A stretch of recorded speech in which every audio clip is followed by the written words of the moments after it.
ladies and gentlemen, I'd like to introduce you to the almost famous sideshow known as KoR After Hours, where we discuss the weird, wacky, abnormal things that go on this crazy planet that we call Earth here. My name is Jasper Lane Wynn, and I'm your host tonight. And coming along with me on this journey to the campfire, homeless shelter kind of thing we got going outside the office, is Kazari Evil Cora. Hey. And Kaid Narellin. Hello. And this is the show we got for y'all tonight. So, I don't know if y'all seen the thumbnail or not that's going up on the YouTube, or if you saw the title on the Spotify, but we're bringing in a title that we got on the Bigfoot podcast that I think it's been high time that we got farther into. Now, really quickly, hang on, Caden. Could you poke the coals with your poking stick there? I got my index finger. I suppose that'll work. Yeah, that'll do it. Just poke it with your finger. Yeah. Poking stick like I'm some kind of fancy non-hobo. Hey, we ain't got insurance, by the way. Just FYI. Okay. It'll be fine. Just poke it real quick. I do this all the time. Don't worry. Yeah, he'll be okay. He'll be fine.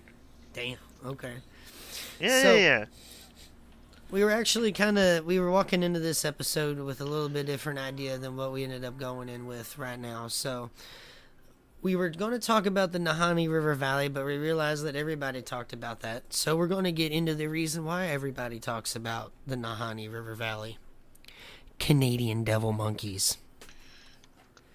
Alright, so we talked about this on the iceberg. I can't remember what episode that it was exactly. It was 3 or 4, I believe. But what we got is possibly one of my favorite cryptids in North America. Definitely not the favorite one to run into.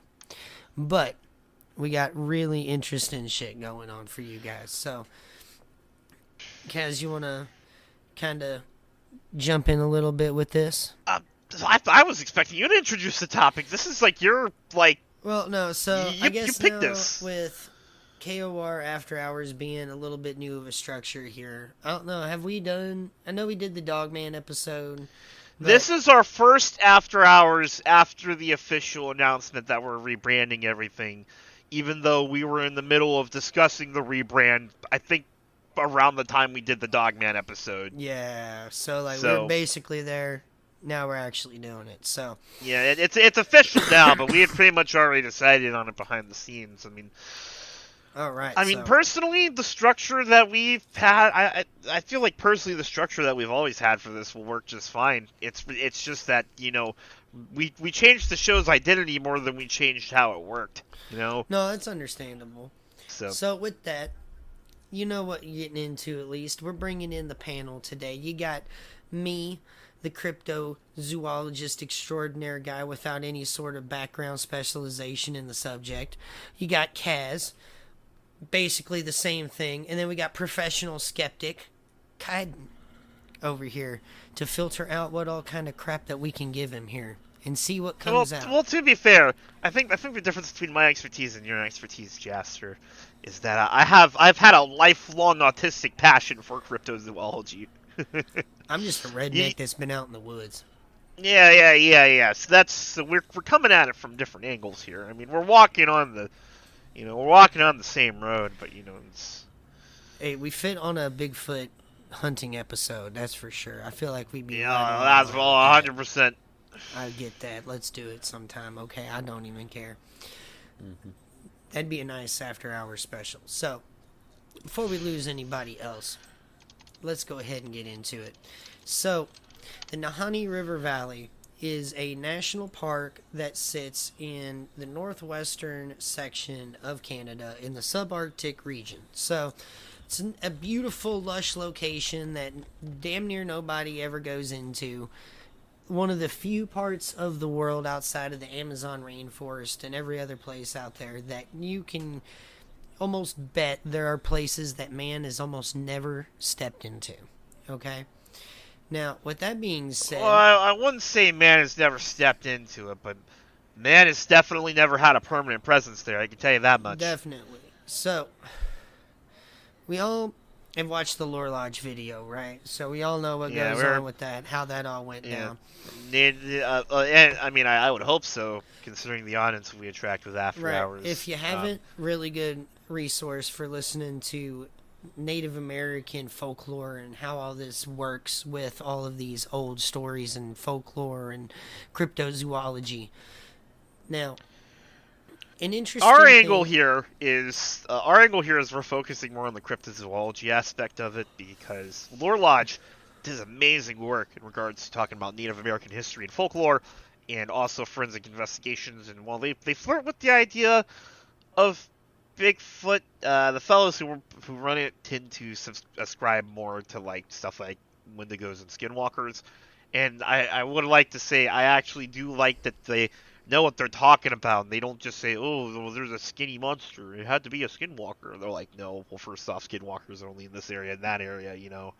So I'm like, "Thank you." no, It's always been a no pet peeve of joke. mine. You know, like there's a very Caucasian tendency to just take a very specific term for a monster and just make it into just a generic boogeyman. And Actually, Skinwalker's we can get probably into one of the that. biggest victims of it. Oh, the devil monkey is a victim of it as well. I found a story about that actually. We can get into later. So Oh, there you because you came prepared. I 'Cause did. This is one of my yeah, yeah, yeah. favorite subcryptids. Okay, this is like in a top 3 for me. Okay, it's like Yeah. Bigfoot, mountain giants, devil monkeys. Okay, I'm a pretty easy man to Yeah, yeah, to like please when it comes to cryptids. So yeah. an interesting thing to note about the location that maybe they haven't exactly given it out too much, or if they have, it's interesting thing to just get in your mind before we get into it. The Canadian government had given the land to the local tribes, right? Like this is reservation territory, okay? Now, like it's also a national park, so like nobody says you can't go in there, but like who runs it? The tribes, okay? So interesting thing is that they have actively been moving farther and farther towards the perimeter of their reservation territory, generation after generation, for hundreds of years. Whatever the fuck is in those woods, they want as far away from it as possible. So like there had been plenty of sightings of things, not just devil monkeys. There's plenty of Bigfoot reports that go on in this area as well and in this region of Canada. Now, it's also important to note that Bigfoot originated as a term in the American Northwest, right? In Washington, Yep. Oregon, all that kind of good shit. Now, if you want to really get back into who had the first tales of Bigfoot, it's actually this area. Like the panhandle of Alaska into the northwest regions of Canada actually have, I think it's the Salitic Indians actually have the Saskets, which are you're basically Bigfoot, and then you've got the Kushtaka or the Otterman, which is Yep. Bigfoot, but Yep. you've got plenty of this stuff going around already. Now, what we're wanting to discuss is that there is another cryptid that all of these tribes, including but not limited to the Atna tribes, I'm trying to find my list here, the Tanada, the Tayana, the Ingalik, the Salic, and other tribes all have a distinct different cryptid than Bigfoot running around in these woods. And it's not nice. Now, the Canadian devil monkey is different than Bigfoot in the sense that it has a prehensile tail or a bushy tail. Like, there are different versions of the tail. Like, some of them even have a rat tail in some stories. But having a tail is a distinct quality of a Canadian devil monkey that they do not have in the Bigfoot community. Yeah, because Bigfoot, Squatch is, it's like a man, you know.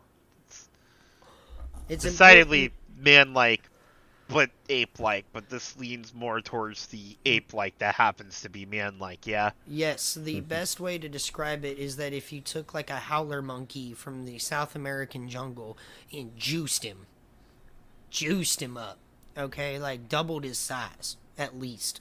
So like what it seems to be is that the general description of this cryptid would be a 3 to 7 foot tall, presumably juveniles being like 3 foot tall, adults being 7 foot tall, hairy, covered, ape-like creature with a tail that has generally a snout and canine-like teeth. Now, why the teeth so much? Well, because apparently they like using them on motherfuckers, okay? This is not a nice cryptid to be around. It's actually considered one of the more dangerous things you can go against in the woods up in the northern reaches of North America. So, I would argue even more dangerous than a dogman.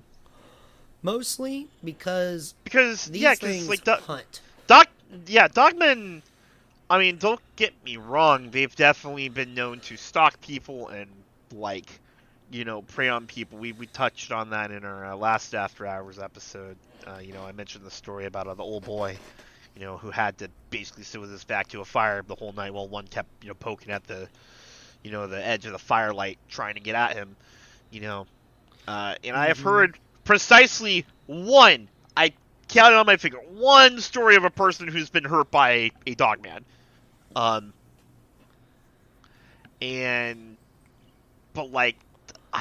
more often than not, I feel like they do bluff charges and just want people to leave them the fuck alone. Like, I wouldn't put it past them being man eaters, but Well, I feel like let me put it this way: the devil monkeys have areas that they're tied to that are known for mysterious deaths. yes, like the Nahanni River Valley itself. Yeah, there's a lot more to point at it being like, hey, there's definitely something going on here. I mean, don't get me wrong, there is the whole missing 411 bit, but that's it. You can't really correlate them, No, but what you there's can nothing. correlate... There's nothing to directly tie, say, a missing 411 case to Bigfoot or Sasquatch. A lot of it is just conjecture, theorization, stuff like that. And a good thing about Missing 411 and about David Paulides' work is that because he is a retired police officer, he made the 411 profile as someone who's been a formal investigator their whole life does. He doesn't lean into, I think it's this or this. Until he finds conclusive evidence, he doesn't know what it is, and he's not going to tell you he does. So, what is interesting, though, is the accounts from this region over the past couple of 100 years. Okay? So, it all kind of started with the Atna tribe, I would say. Which, let's get this story out of the way first. Alright? So, the Atna tribe was a tribe that lived along the Copper River in the Northwest Territory, southern Alaska kind of region. Okay? And they came into contact with a group, a tribe of these devil monkeys, okay? And they had all kinds of names for them and everything else like that. Long story short, because a lot of people have probably heard this one before, they pushed these things back, okay? They started fighting back from these things. They started using fire against these things because they realized, oh shit, they don't like getting burned or whatever. And they pushed them farther into their territory where they retreated into a system of caves that ran along the Copper River. Okay? Now, what they did was they piled up a shit ton of brush in front of all of these caves. Okay? And then lit them all on fire, smoking all of these caves out simultaneously. Now, the ones that didn't die in the smoke inhalation tried to burst through the flames and get out into safety. However, the warriors that were left of the tribe were sitting there with spears ready to take down anybody they got through. So they were able to take out these things to a man and put this all behind them. So, what's important to note about this legend is that there are multiple versions of this legend where the only real difference is the protagonist tribe of the story and the cryptid in question. I've heard Bigfoot associated with this in more southern parts of Alaska. And I've heard giants being associated with this in more northern parts of the area. But it all runs along a river. Now, the thing to note is that the tribe in Alaska that claims this legend to be true is the only ones that I know of were able to say, okay, we know where these caves are. Let me tell you where they're at. Let me show you. And they did. They led these explorers and these scientists out to these caves, and they were able to see that there were burn marks in soil sediments of ash and all this other kind of stuff that proved that there was a large amount of fires being set in this cave system. And they were able to find bones. But reportedly, allegedly, these were bones of giants. So this is... Time out! Really quickly, I want to jump in here. We're talking about, like, Sasquatch giants. Yes. Because, recently, there is a certain type of woo out there from very uneducated people that are insisting that giants, as in, like, Jack and the Beanstalk kind of giants, used to walk the earth. And they will point at things like, rid terraced farms and be like, oh, those are giant staircases. Or, like, giant plateaus and say, oh, well, those are giant, tree stumps. And, they'll point at the pyramids and be like, actually, those are the tips of giant obelisks and stuff like that. And, like, I don't want to get it confused. That's what we're talking about because, first off, I want to say unilaterally, all that shit is bullshit. As somebody who's a big fan of geography, archaeology, and is deeply passionate, not geography, geology and archaeology, and is deeply passionate about both. Sounds like you ran into the spirit science crew. Yeah, a little bit. I love it. Kaz's on a tilt. He's like, no, I'm done. No, this shit. No, I fucking hate that kind of shit with a passion. It's just people pointing at things going, oh, well, this is that. It certainly looks like that, so it must be that. And it's like, come on, man. Yeah. Like, we practice more, like, scientific caution or whatever you want to describe it on this podcast as cryptozoology enthusiasts. Like, right, we try come on, man, the bar legit. is so fucking low. We try to be a little legit here, okay? A little bit. We're trying to be at least entertaining. So, because I remember Devin came to us and he was like, I was astonished by the Dogman episodes because it was 2 episodes of you guys debunking shit. And I was like, yeah, man, we're serious about this. Like, right, we're not over here just trying to spoon feed people crap. Like, I love giants, okay? Like, that is one of the cryptids that I research on the same mountain level giants. Mountain giants specifically. Yeah. Now, there's varieties of them, I believe. I believe there's probably about 3, but I think that this is definitely not the same thing. Like, the kind of stuff that I see that people listen to, people sending photos of to different research groups and stuff like that, it's completely different. Like, now, we all believe in this field that, the stories of giants, cyclopses, Jack and the Beanstalk, all probably have a basis somewhere in reality. Now, who knows where that is contextually? It could be Nephilim. It could be something on that level. It could be the fact that the pre-flood humans were just taller for some reason, and whatever. Or it could just be typical metaphors and exaggeration representing something else. It could be.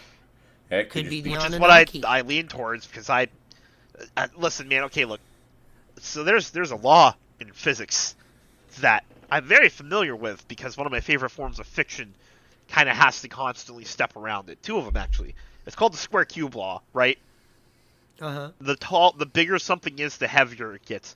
And eventually, when things get so big, they start collapsing under their own weight, right? It's why a lot of our modern engineering is all about distributing the weight of these giant buildings that we're, creating, because...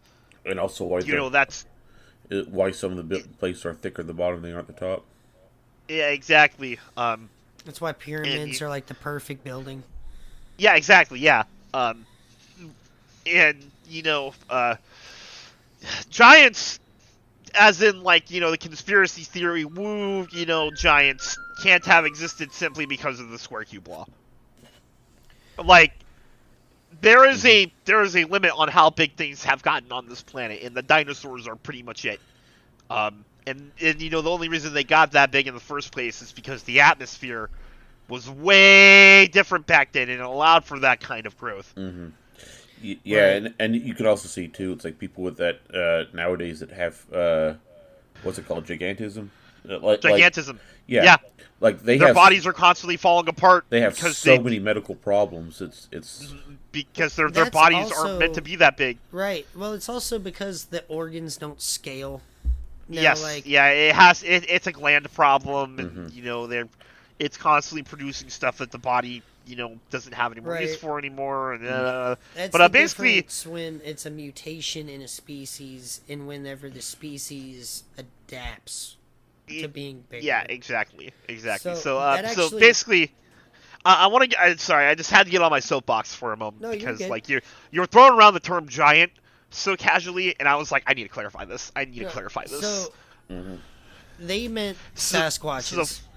So for future reference, when we say giants on this podcast, we mean mountain giants. It depends. We will clarify.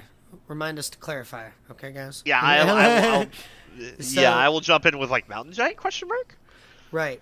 So, to be fair, I think these tribes all probably had this legend come from a similar, like, progenitor tribe. And it all kind of came down, because that's how oral traditions end up being spread anyway. And seeing how these all are part of the same family and language group anyhow, I feel like it just probably happened to some ancestor group and it got told so many times. Yeah, because, like, this is all over oral tradition. Yes. So, variations tend to happen, especially when tribes break off, but their culture and their stories stay the same. This tends to happen. So, maybe the creature in question in this region was a devil monkey. The other one was a Sasquatch. The third one was a mountain giant. Alright? So, like, that's all possible. Now, there's another possibility that I want to get into. Or, well, first, because we were segueing into it, why was something so big that comes up so far north, okay? There's a rule in biology, right? So, we were just talking about the square cube law. Now, there is a law, let me make sure I've got the actual thing.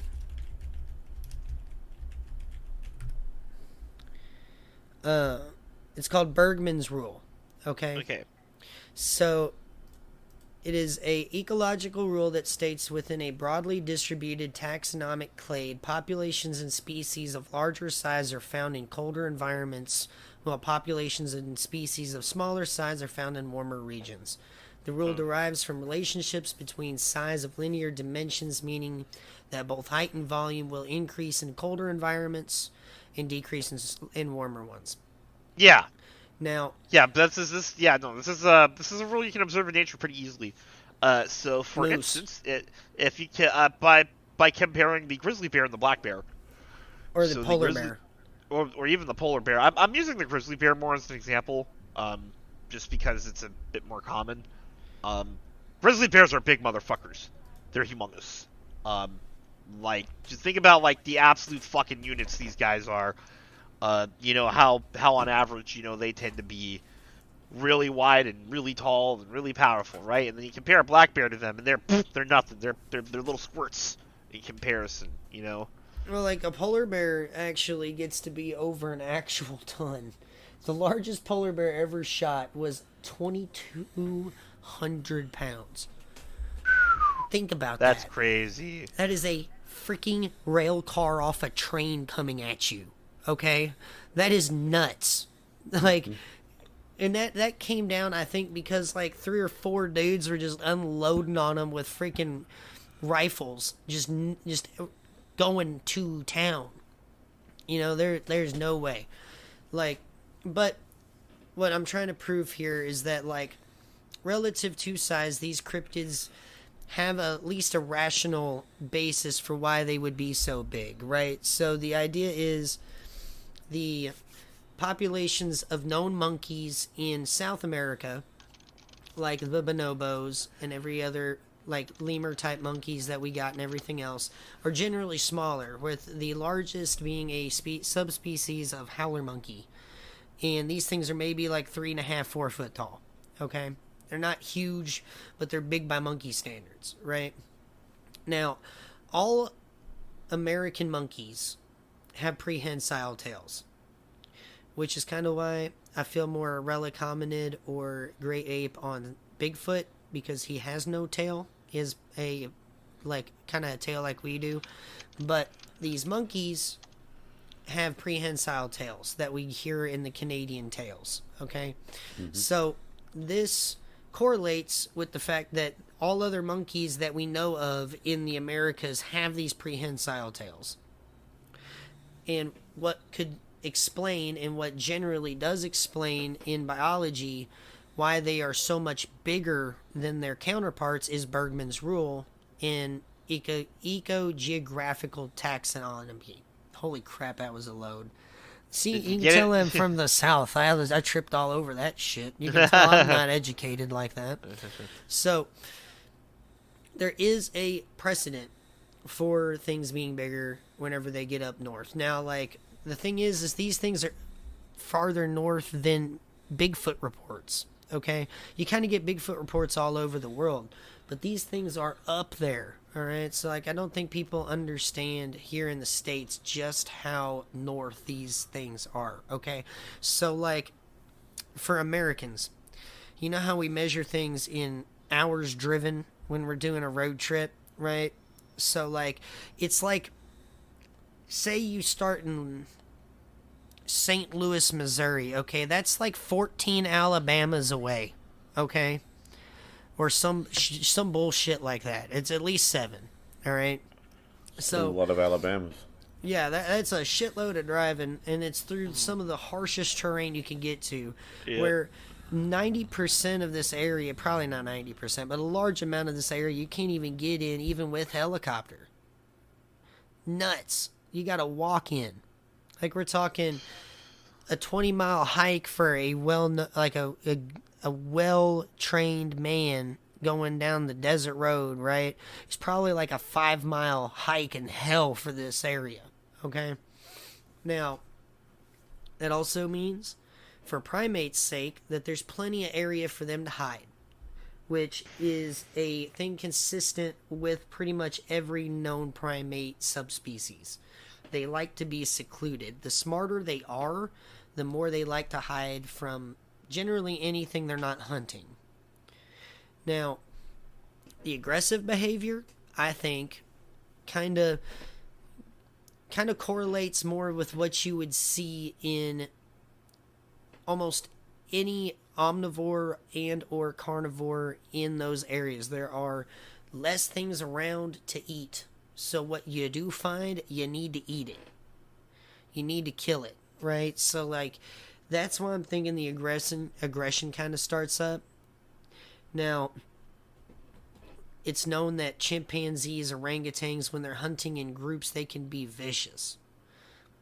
I really don't think that if you get a troop of more capable, stronger, potentially smarter animals that are just cousins to an orangutan, but they're bigger, smarter, faster, I don't think you're going to get anything less peaceful. I think that thing's going to be wild. Like, a chimpanzee is fully capable of ripping your arm off when you're near the damn thing, anytime it wants to. And then you triple the size of the thing. Like, that's where I think all of these stories really come from when it comes to the headless men of Nahanni Valley. Like, all of these trappers that have went in search of gold or search of beaver, and they find all the beaver pelts these guys have harvested, and then they find their bodies in the river without their heads. Yeah. You know, like, there were stories of tribesmen in older times where they had seen people going missing, and they wondered what the hell was happening, and they'd had their livestock go missing or their hunting dogs go missing, and they track these things back to their area, and they see the young playing with the heads of the things that have went missing. And now this is like a fairly, I would say, like, I'd heard this at least 2 or 3 times between trappers, modern day accounts, and Native American accounts of people that had tracked these things back into the bush and had seen them playing around with the heads that were missing from the bodies that they had discovered farther down the trail. Mm-hmm. So it's not like you're like, oh, maybe it's not this thing. It's like, no, they're pretty much saying, no, this is exactly what did it. I'm seeing him playing with the damn head that he ripped off the dude. So, like, it's not like we're dealing with maybe a misidentification of the culprit, potentially a misidentification of the creature. However, I will say that naturally animals tend to predate on the body on sight. So the fact that they're just taking heads off and running away with those is a little weird to me personally. Where like a wolf or a bear or something like that would definitely make a scene, to put it mildly. Yeah, it definitely doesn't sound like a creature that's hunting for food either at that point. If they're only taking heads, that sounds almost like it's trophy hunting. Right. Which, to me, is interesting because what if it is? What if, deer, moose, elk, all that kind of stuff is easy for it because there's tribes of them? And humans are the things that are rare. The things that are weird. The things that seem capable as they are. Well, that almost denotes some level of intelligence. But we do see trophy taking occur in great apes. I don't know. It just, to me, it seems, a little weird that they are only doing it with humans. I don't know. Well, actually, no. They're doing them with, like, say, a trapper's dog. The dog will go missing, and then the head will be gone, and then they'll fucking track down the fucking culprit, and it's got the head. Okay, so yeah, because like the things I've seen, then I guess it just, the quick stuff I did, it just said human, but yeah. Now, I will say too, I think it's very possible for Bigfoot case. This is like a very similar type way of killing something.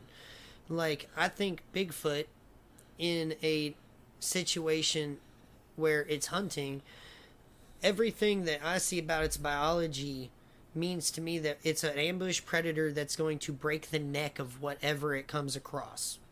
Mm-hmm. Either in a violent twist motion with its giant ass hands or a snap or something. And it's probably got the complete potential of decapitation just the same. So like I can't imagine for something that big when we're thinking about we're just scaling up from chimpanzee strength to something the size of a squatch or anything else. I would say this thing is that these things would be able to basically just kind of wrap their hands around your head and pull, and they'd probably have a clean decapitation. Yeah, or like it'd be very easy in order for them to wrap their head around your neck and then another around your head and snap. One or the other. Like, and it denotes a level of stealth and energy conservation a predator would take to make a kill. There would be no reason to drag it out if they're going to eat. You know what I mean? It's all about calorie conservation at that point. A quick, effective kill would make sense. But then again, also, too, though, if they're trying to make a kill to eat, why just take the head? I mean, there's a huge sack of meat sitting right there underneath the head and that they're just leaving behind. It makes it still makes absolutely no sense. It's the most bewildering behavior about this cryptid. Mm-hmm. And like I think it's indicative of why there's a whole ass area of the world dedicated to this weird ass place named the Valley of Headless Men. Because like something's going on. Like something has been going on here for hundreds of years. That something predates on animals and people and just takes the heads from time to time. Because like I don't think like for every there's probably a dozen or so reports, I would say, maybe more, of people that have lost their actual head to this thing, and they found it, or they found the body. There's plenty of people that went missing up there. Yeah. Never found the body. You know, like, how many animals do you feel like they could hunt? You know, if there's a tribe of them, they probably need to hunt multiple deer, or maybe 2 elk, or a moose, you know, to comfortably feed themselves. Well, they'd have to hunt more than that, because, I mean, if you're talking about a tribe that can basically, you know, keep replacing itself in terms of, you know, it's missing, you know, when its members die and all that stuff, it has to have a sizable population. And True. Apparently, its hunting ranges are starting to expand because the humans are starting to move out as well. Or at least its potential hunting areas are expanding. Because, well, the fact that it seems to be hunting on humans, anyways, I don't think that, you know, humans moving out would cause its, you know, would be the cause of why its hunting grounds had been expanding before. Because they don't seem to give a shit. Well, I think what's easy to point out too with all these man-eater stories of, like, not just cryptids, but with lions, tigers, bears, all that kind of shit, is that these animals tend to go after humans because they look at us as an easier hunt. Like, they can't run as fast. Like, if we have the boomstick, then it's an equalizer. But, like, if it's fisticuffs, they generally have an upper hand on us, and they know it. So that's why they hunt us. So, like, I'm wondering, too, if they're needing more meat and more meat and more meat because they're, like, expanding their populations. And they're starting... And, like, from time to time, a human wanders in while they're in a hunting area or something like that. That's just bad luck. You know, like, I can't imagine an animal running around and hunting all the time wouldn't get seen. Now, like, that's why with Bigfoot it seems as though it's a more docile animal because it'll bluff charge from time to time. It'll throw stuff or whatever. But this thing almost has a tendency to make people disappear more often than it does give us the bodies back without the head. Because, like, the Nahanni River National Park is definitely rife with missing people. And not to make light of the subject at all. Like I said, we talk about a lot of crazy shit on this podcast. You know, we bring out a lot of stuff. We entertain a lot of thoughts. But that's not to belittle what's going on here. You know. But to discuss some of the folklore that goes on is interesting to us. And that's why we bring it up. Yeah. So, like... if it's possible that we've got something like that going on in the North American wilderness, like, if I was a Native American chief and I had a whole group of people that I had to keep under my guise and care and, you know, for the future of our tribe and hopefully build it into something better and everything, I'd be probably moving my ass closer to the coastline too. You know?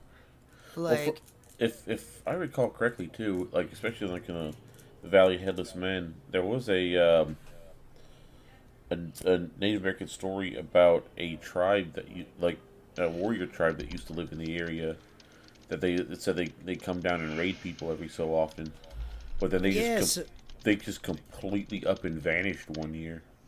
Yeah. Now I think it's a possibility that we're talking about a similar tribe here, so.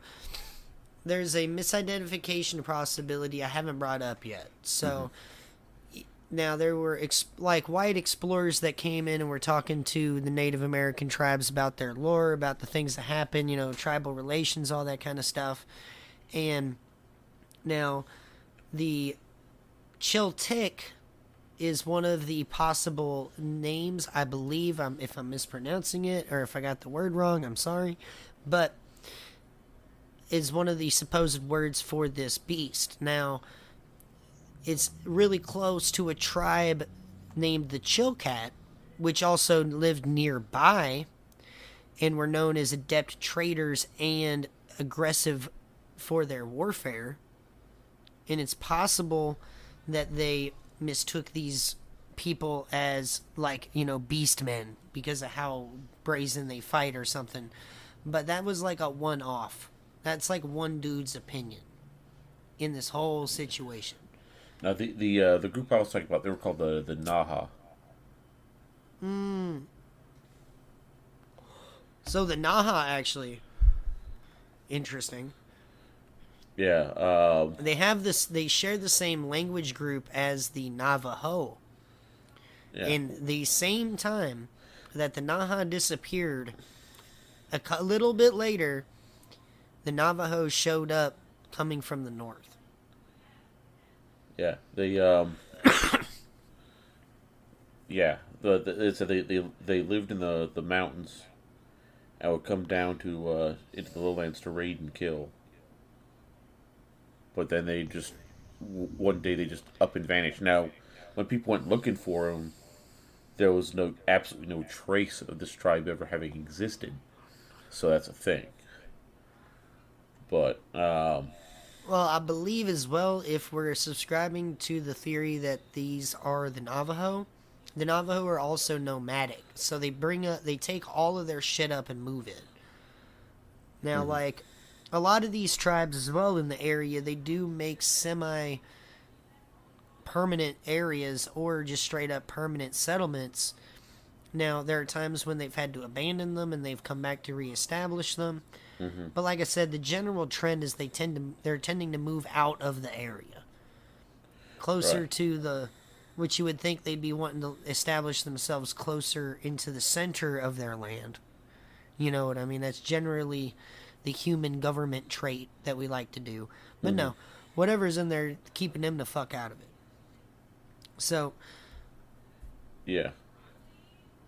I think the other thing I want to kind of bring up as well is there's a North American cryptid, it's a subvariant of Sasquatch that shares a lot of similarities with this creature, but I don't believe are the same creature. Alright, so I think that if this reminds me of anything, this reminds me of a gugwe. Okay? Now, are you familiar with the gugwe's kind? I am not. You guys are the cryptid experts. I'm just sitting here. Gugways. So Gugways, they're the mean motherfuckers. These guys, their territory is a little weird because like you can see them as far down south as like Louisiana. Yeah, I've actually heard more in Louisiana than I've heard in the north. Like actually, Arkansas and Mississippi too. Yeah, it's like Arkansas, Mississippi, Louisiana, some parts of Texas, mostly the eastern edge of it. Basically, imagine if there were baboon Sasquatches. And they're really pissed off, and they hate you, and they want to eat your fucking dog, and they're really aggressive, and... yeah. I mean, the main thing about them is that they have a sagittal crest. No, I think it's more the snout. It's the pronounced snout. Like a sagittal crest or a snout. And these. Do you remember when we watched Bigfoot Hunters? Yeah. Most of the ones that they were getting reports about on that show were gugways. Yeah, and Beast of Seven Shoots, which we've talked about before, is most likely a gugway. I would say so. Now, like, they have less toes. I think they're 4-toed. They're like 3 or 4-toed, yeah. A lot of people believe they're inbred. Like, that's what got them all messed up in, like... Which, there's a couple of things about that theory. I don't think it's the same thing. I don't think that's the way that they go. No, I think they're just predominantly more aggressive. Yes. I think, honestly, the more scarce competition, the more wild competition gets and scarce resources get, more aggressive things tend to be. And what's weird about the gugway is, like, okay, so you've got this pocket down here in the south, but, like, Beast of Seven Shoots, that photograph was taken in, like, Quebec. You know, like, that's... Yeah. that's way up there, and that's the strange thing about the Gugway is like, most variants of Squatch you can tie to a region pretty cleanly. Gugway is the only one that there are like pockets of, which it's probably the most bizarre thing about them. I don't know. Like, I think they honestly, like, something about Bigfoot is that, like, yeah, they're the more, I would say, dominant population of, like, subvariant, you know what I mean? The type 1s and type 2 types that people see out there. The Harry and the Henderson type ones compared to devil monkeys and Gugwe, okay? Like, these things will eat you if they want to, okay? They're very aggressive. Now, most sightings of Bigfoot are with the other subspecies that tend to be less aggressive. But they also tend to be more populated. Like, to me, it would make more sense that the species that's more apt for competition would thrive better with population. Okay, well, like, here's my hypothesis. I call it a hypothesis because there's no evidence. I know everybody uses the word theory, but more than anything, I was an English major, which I'm a stickler for, precise terminology. I think that Gugways just aren't social, and that's their main disadvantage. Which is fair. Which is weird, too. Because, okay, here's the thing. So, not every Squatch is part of a pod, right? But pods are particularly dominant in the stories that you hear. Yeah, exactly. What I think about Gugways is that more often than not, they are individuals, in that they.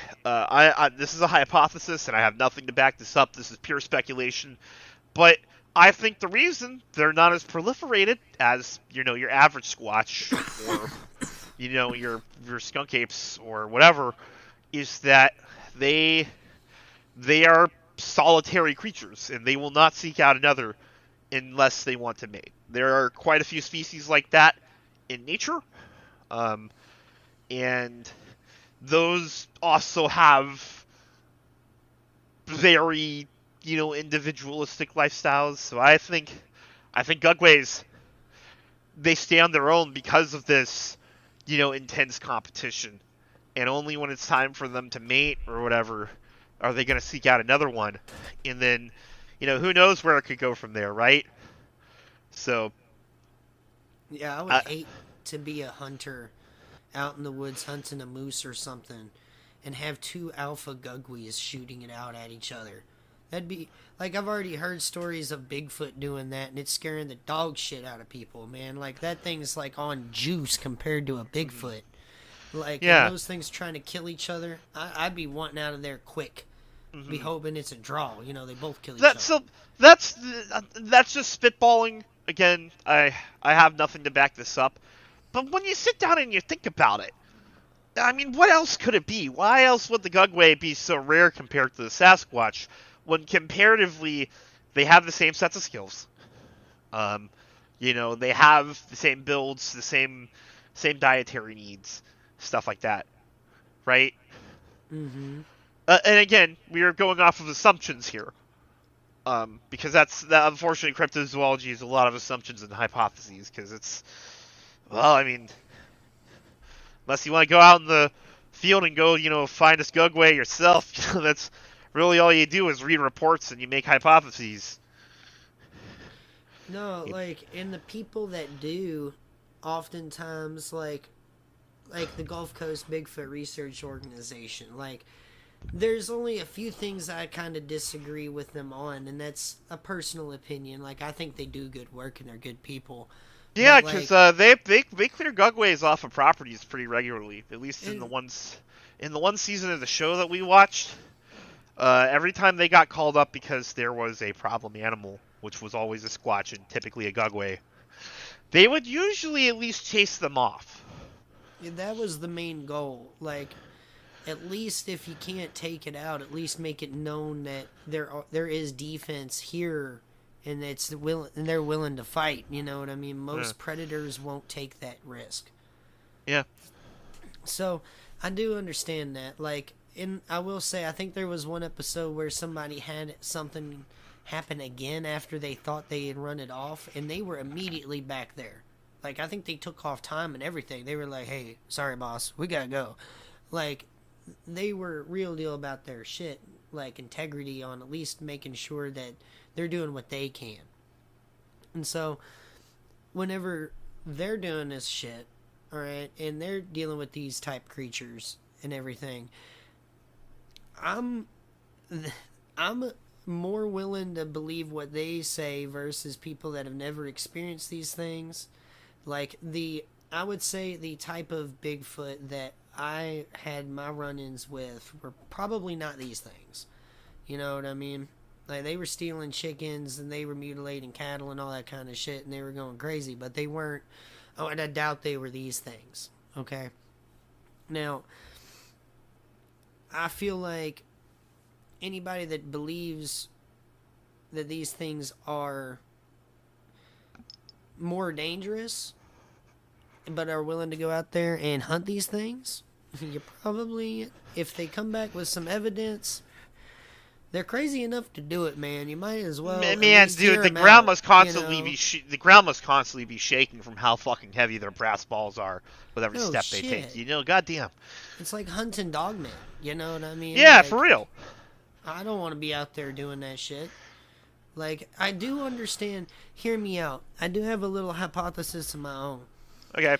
Alright, so why I feel like we have less dogmen footage, less dogmen photos, less footprints, is I think that the innate fear caused by encounters of these things, you don't even want to go looking for evidence. You just want the shit to be over. Mm-hmm. So, like, when I hear about people, like, researching dogmen, none of them are out there. You know what I mean? There are a small handful of people that go out there, but you're right. There are nowhere near as many dogman like field research organizations as there are Squatch research organizations. Yes, you are totally right about that. The boots on the ground with Bigfoot is so much more that I feel like people are willing to come out and talk to these people, but it's also more available to talk to these people. You know, I wonder though, is some of that is that either they're whether or not they're too afraid to come out there and look at it, or if they've looked at what evidence out there and figured it's not worth their time. Right.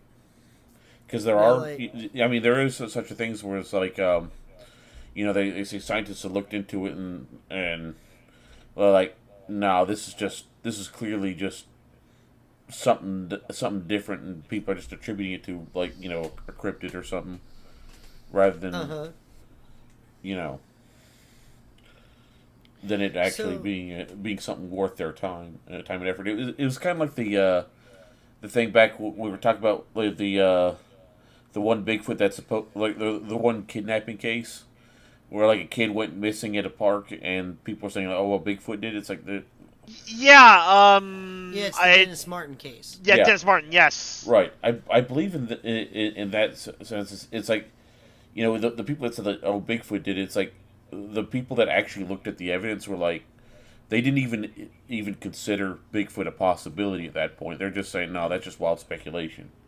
And I wonder if like some of this is with this too, where it's like people saying, oh, you got these these monsters out here doing all sorts of shit, and the people that actually do this stuff like professionally for a living look at it and say like, nah, we're seeing something you're not, and it's not worth our time.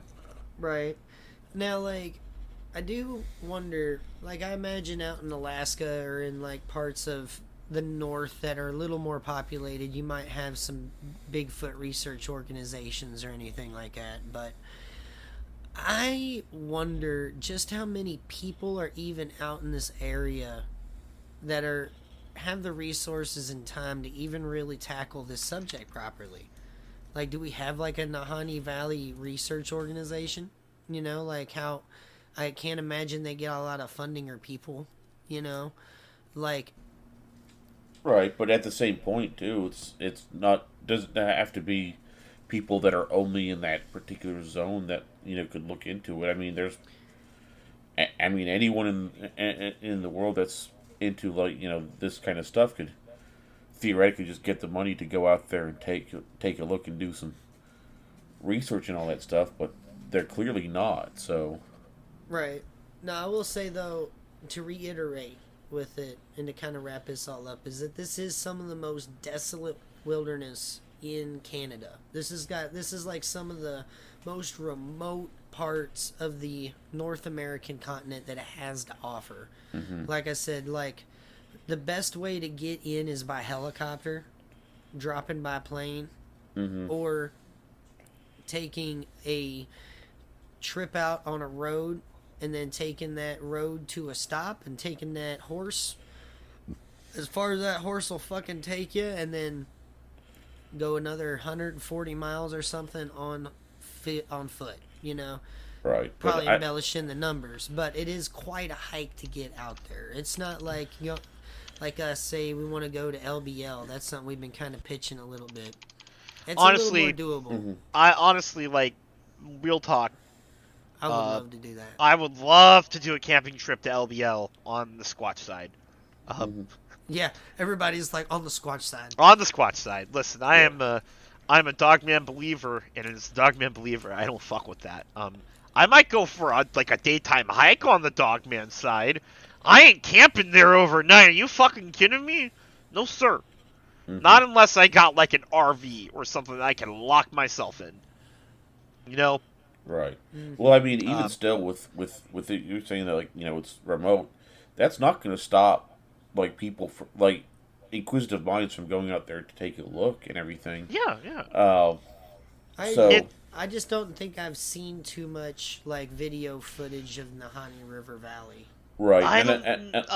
There was this book that I actually really wanted to pick up, and I actually saw it on Amazon, and it's quite an old book, so it would have costed me a bit of money, because I remember when we last talked about this subject, I was like, let's see here, hang on,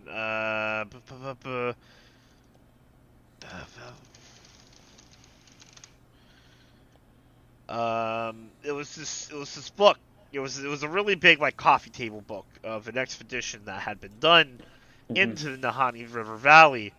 That's cool. It was printed sometime in the 70s, I want to say, and I wish I had bookmarked it or put it on my wish list or something, because maybe it is on my wish list. Let me thumb through there really quickly.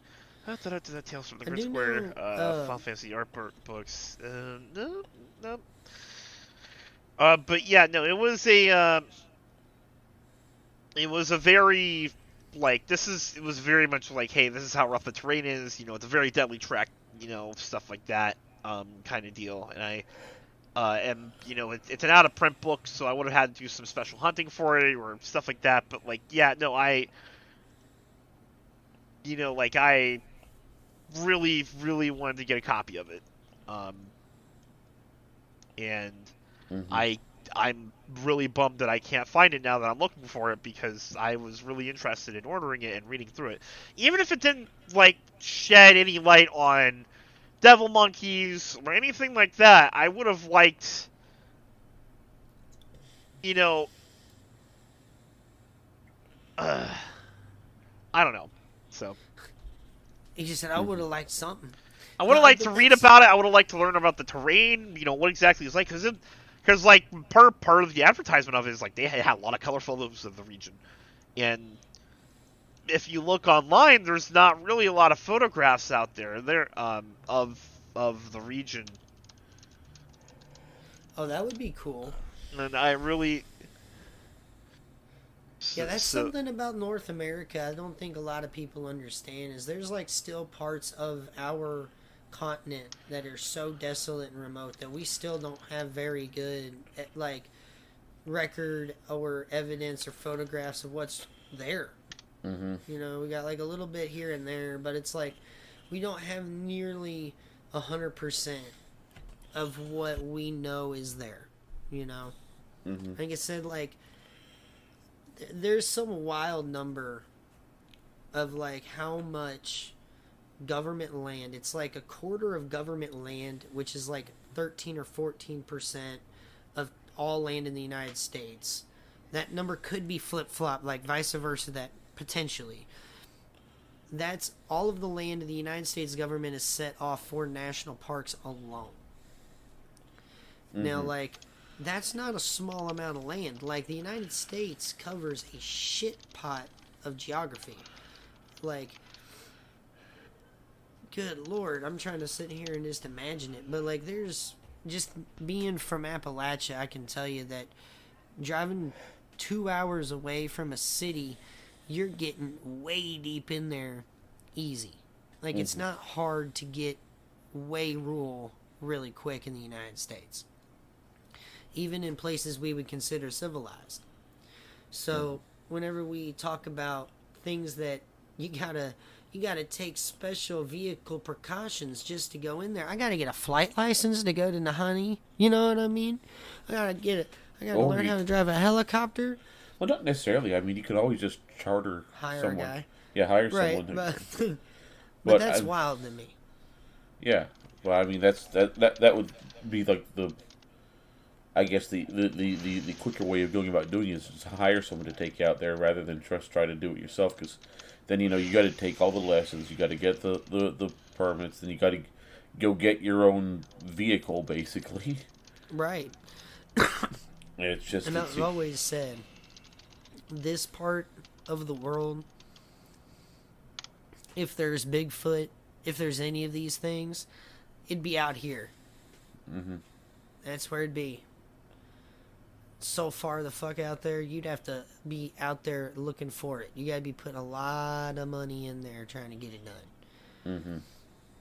Like, I was listening to something like that the Wild Times was putting out, which is a great podcast for regular animal lovers, not just cryptids. But whenever you go out there and you're trying to plan for these big expeditions to try to look for extinct species that people say that they had seen and stuff, like, it takes a absolute monumental amount of money to even go out to, like,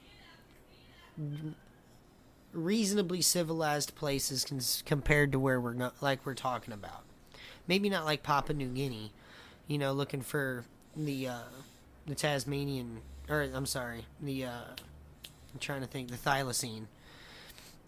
But it takes a shitload of money to get these things going, and like, you're out there trying to sell the Animal Planet on deadly Bigfoot. We got to go to Canada. Please bring the Mounties. Yeah.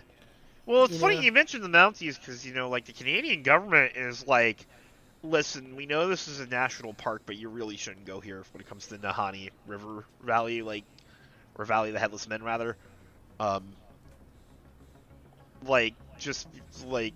Just because of the amount of deaths that happen there. Right. And how, like, I just can't imagine. It's definitely not easy to get to. Like, how many people go out there that they're actually, like, somebody? You know what I mean? Like, famous people go out there and just die. I can't imagine. Or at least, like, well-to-do people or affluent people with a decent amount and go out there and just never come back. Yeah. It's crazy. But I think with that, I think we've covered all of our bases here. How are y'all thinking?